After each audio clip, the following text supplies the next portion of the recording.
Mais ceux qui me connaissent savent que moi, Black Oya, c'est tout sauf le parti qui est au pouvoir depuis 40 ans. Ceux qui me connaissent savent que pour l'élection présidentielle, parce que l'élection législative municipale, on peut discuter. Là, les hommes peuvent, il y a dans le parti RDPC, il y a des hommes qui ont des valeurs, il y a des hommes qui vont apporter des choses. Mais je dis que pour ce qui est de l'élection présidentielle, c'est tout sauf le RDPC. Donc, si quelqu'un dit que c'est moi qui l'attends pour voter, non, il vote tous les autres partis sauf le RDPC. Docteur Monkam Galamo depuis Washington, le président Darol depuis le Mexique, le tout président Darol. Voilà notre pays qui est devenu une scène de théâtre. Chacun vient jouer son petit théâtre, joue sa petite scène et le pays est comme ça. On fait que le théâtre au pays, puis rien de normal. L'autre jour, il y a quelqu'un qui m'a écrit eBay. La question était simple. Black Oya, chaque jour tu nous dis, oh, tu n'es pas d'accord parce qu'on n'a pas telle chose, le pays et tout. Mais tu n'as pas dit de manière objective, si tu veux, de manière objective, ce que tu souhaites. C'est-à-dire que l'orientation que tu donnes aux Camerounais, est-ce que tu souhaites qu'on vote tel parti ou tel autre parti? Et je lui ai dit, pour ceux qui me connaissent et pour ceux qui me suivent, je lutte à être cohérent. Je lutte à être objectif dans mes déclarations et dans ma vision. Après, ça dit, je peux dire quelque chose, je suis responsable de ce que je dis, mais je ne suis pas responsable de la compréhension de certaines personnes. Mais ceux qui me connaissent savent que moi, Black Oya, c'est tout sauf le parti qui est au pouvoir depuis 40 ans. Ceux qui me connaissent savent que pour l'élection présidentielle, parce que l'élection législative municipale, on peut discuter.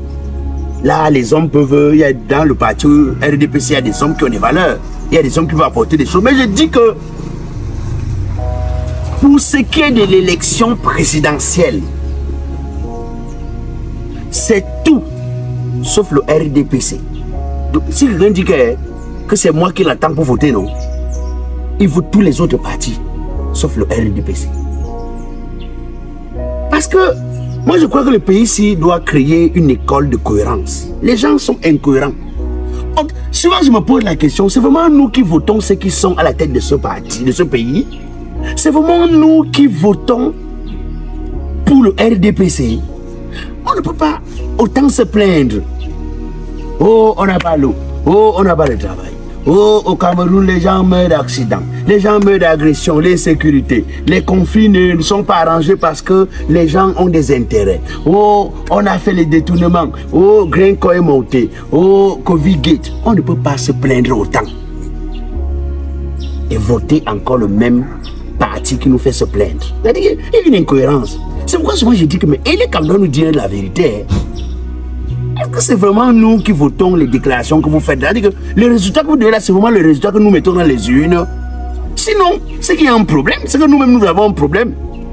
C'est que nous-mêmes, nous sommes notre vrai problème. Vous ne pouvez pas vous plaindre chaque jour que non, ça ne va pas.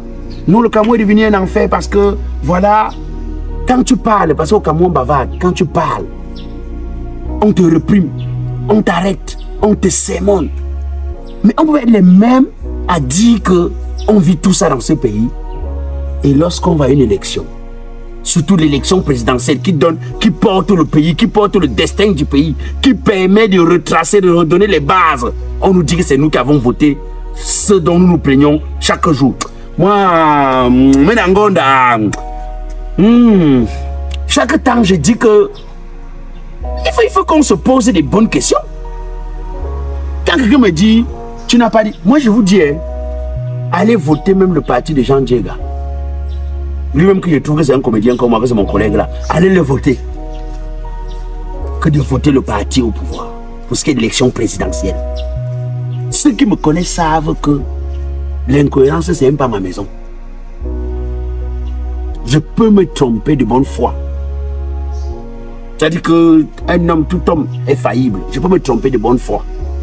Mais je peux être incohérent j'ai pas fait une incohérence toxique. Parce que me plaindre que nous n'avons pas de route et que les quelques routes qu'on essaye de nous donner pour nous embrouiller, peut-être parce qu'il y a des échéances électorales qui arrivent. Quelques routes qu'on essaie de nous donner, on nous met des pavés. Bientôt les Camerounais vont devenir sous à Douala. Pavés. Tu passes, tu entends. C'est-à-dire, même les voitures vont. La façon dont les voitures vont tomber en panne. Parce que tu ne sais plus si ton moteur est en train de réclamer que tu changes la vitesse ou pas. C'est le bruit des pavés qui rentre dans ton oreille, dans ton esprit. Tu dors même, tu écoutes que les bruits du pavé toute la journée. C'est un problème. C'est un vrai problème. Donc on va se plaindre de tout ça. Et aller encore dire que c'est nous qui votons, ceux qui nous font subir tout ça. On ne peut pas dire que notre seule autoroute, que nous aussi on voulait même faire un peu la concurrence, comme nous on est tout en train de dire que oh, on va se rivaliser aux Ivoiriens. Que notre seule autoroute qu'on pouvait avoir, que non, les gens ont, c'est-à-dire qu'on a mis 4 fois le budget qu'on construit souvent les mêmes autoroutes ailleurs, mais jusque là ce n'est pas sorti des terres. Et nous on se plaint de tout ça et après on dit que c'est nous qui avons encore donné mandat. L'affaire là me fait réfléchir. C'est-à-dire que, sauf si nous on a un problème et qu'il faut qu'on soigne plutôt les Camerounais, comment peut-on se plaindre autant? Comment peut-on pleurer autant? Comment peut-on crier autant? Et après on nous dit que c'est encore nous qui avons voté ce dont nous nous plaignons. Ceux qui sont à l'origine de nos plaintes. Hey! Donc il n'y a pas de réflexion. Vous imaginez que notre président de la République a participé aux Jeux Olympiques à Paris. C'est une bonne nouvelle que notre chef de l'État. Et j'ai été surpris. Le débat était devenu ceux qui disaient qu'il ne marche pas. Vous voyez qu'il marche, non? Ceux qui disaient qu'il n'est pas en vie, vous voyez qu'il a envie, non? Donc vous voyez comment on a réduit un pays. C'est que notre problème, on ne discute pas du développement du Cameroun. On ne discute pas des infrastructures. On ne discute pas des grands projets. On ne discute pas de l'imagination fertile des gouvernants à pouvoir offrir un environnement acceptable ou alors à pouvoir donner ce que le peuple revendique. Non. Maintenant, on discute sur le fait que le chef de l'État marche. Vous voyez où on est arrivé. Ça va tout le Cameroun. C'est-à-dire que la préoccupation de tout un pays, vous voyez, il marche sur ses pieds. Vous voyez, le chef de l'État, il est en vie. Pendant que d'autres sont en train de faire des tramways chez eux. Pendant que d'autres sont déjà au niveau où tu vas entendre que les TGV, on fait que nous on est dans notre pays au niveau où ouais, on veut dire qu'il vit, non? On veut dire qu'il marche sur ses pieds, non? Non, putain, vous êtes fort. Mais quand un pays arrive à ce degré, à ce niveau-ci, ça veut dire que ce n'est plus le fond. Le fond était fondu. Aïe, aïe, aïe, aïe, aïe, aïe. Vous ne discutez pas des projets de transformation du pays, non. Les gens ne sont pas inquiets sur le fait qu'on n'aura pas l'eau, on n'aura pas de lumière, non. C'est-à-dire que vous avez les télévisions mobilisées, les grands intellectuels assis tout un dimanche. Le seul argument du parti au pouvoir, c'est vous qui disiez qu'il ne marche pas, le voilà qui marche. Vous qui disiez qu'il ne vit plus, le voilà, vous l'avez vu à Paris.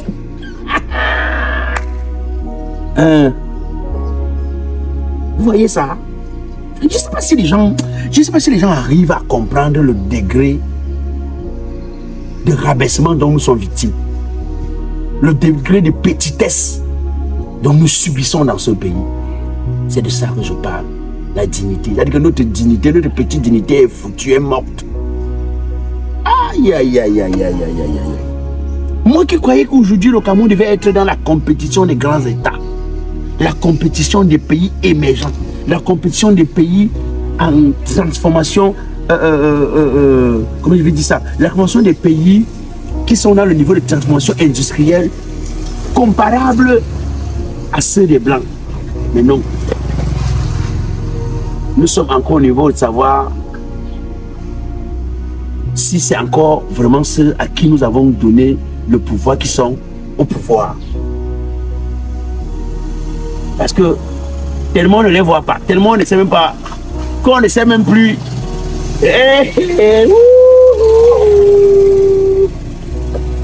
Ah bon? C'est à ce niveau alors? Ah non, c'est fort. C'est très fort. C'est très fort. Non, honnêtement,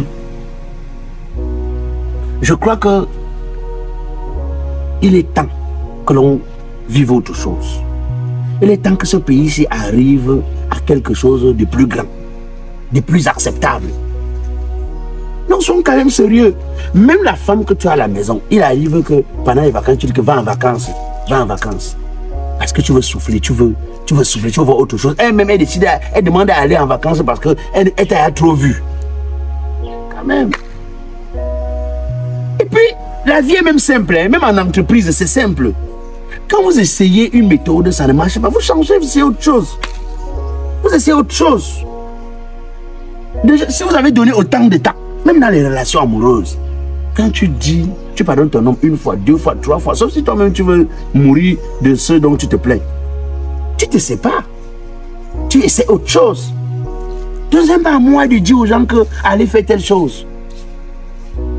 Si c'est vrai que vos plaintes là sont sincères, vous essayez autre chose pour voir si les gens là doivent résoudre vos problèmes, doivent trouver des solutions à vos problèmes, doivent vous éviter de continuer de discuter, de pleurer, de crier. En tout cas, je vous ai déjà dit, notre slogan c'est Pinanga Zoamunda. Doucement, doucement, on pose un pied après un autre, un pied après un autre. Et j'espère que vous avez la bonne nouvelle, parce que je vous ai dit que notre peuple périt comme ça, faute de connaissance. Notre peuple souffre comme ça là, parce qu'on a caché la vérité à notre peuple. Voici un produit qui vient d'arriver sur le marché, mesdames et messieurs. Gold Oil. Gold Oil, c'est une huile. Un lubrifiant pour votre moteur. C'est une huile de vidange pour votre moteur. C'est-à-dire que ce n'est pas seulement une huile. Non, j'ai envie de dire que c'est un médicament pour votre moteur. C'est un traitement qu'on administre à votre moteur. Gold Oil. Gold Oil, non seulement c'est efficace, parce que ça redonne la vie à votre moteur, mais ça réduit jusqu'à 35% votre consommation de carburant. Mesdames et messieurs, demandez Gold Oil chez les revendeurs, chez les grossistes. Demandez Gold Oil.